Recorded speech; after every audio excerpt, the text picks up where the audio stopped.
बिस्मिल्लाहिर्रहमानिर्रहीम। तस्वीर देखिए कमाल मोटिवेशन दे रही है जी। एक ऊपर तस्वीर है जिसमें फूल नज़र आ रहा है आपको, उसके ऊपर बारिश पड़ रही है। वो क्या कहते हैं जी, ऊपर कोटेशन देख लीजिएगा, आपको आसान लफ्ज़ों में समझा देता हूँ। बारिश के बगैर फूल नहीं उगते।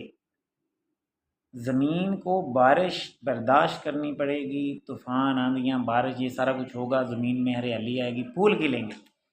तो याद रख लें, इसी तरह एक इंसान जब तक पेन यानी तकलीफ़ें नहीं हासिल करेगा तब तक उसके अंदर लीडरशिप क्वालिटी नहीं आती, उसके अंदर सलाहियतें नहीं आती, उसके अंदर स्किल नहीं आती, उसके अंदर वो कामयाब नहीं हो सकता। कामयाबी लेने के लिए जो मुसीबतें, परेशानियां बज़ाहिर आ रही होती हैं, ये इंसान को मजबूत बनाने के लिए, इसके अज़म को बेहतर करने के लिए, इसमें सब्र की क्वालिटी पैदा करने के लिए और उसे आगे लेके जाती हैं। इसी तरह ज़िंदगी में कामयाब होना है तो आपको मुश्किलों का सामना करना स्ट्रांगली आना चाहिए। अगर आप मुश्किल में भी सब्र नहीं करते और उसमें खुद को कंट्रोल नहीं करते और बस हालात के बहाव के साथ खुद को बहने देते हैं, ऐसे नहीं।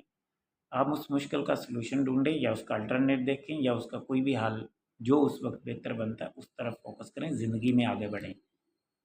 तो ज़िंदगी आपको अगर ठोकर देती है, उस ठोकर से आप गिरते हैं, अगर दोबारा नहीं उठते, नहीं सीखते, तो फिर आप नाकाम हैं।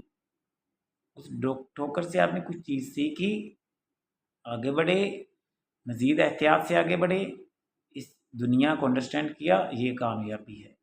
ज़िंदगी में without pain no gain, without rain no flower, तो ये ऊपर बताया गया है।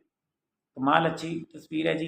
आपने इस तस्वीर से क्या सीखा, कमेंट सेक्शन में अपनी राय का इज़हार कीजिएगा। इरफान फ़नी को इजाज़त दें। मज़ीद ऐसी वीडियोज़ को देखने के लिए हमारे चैनल के साथ जुड़े रहिएगा। अल्लाह हाफ़िज़।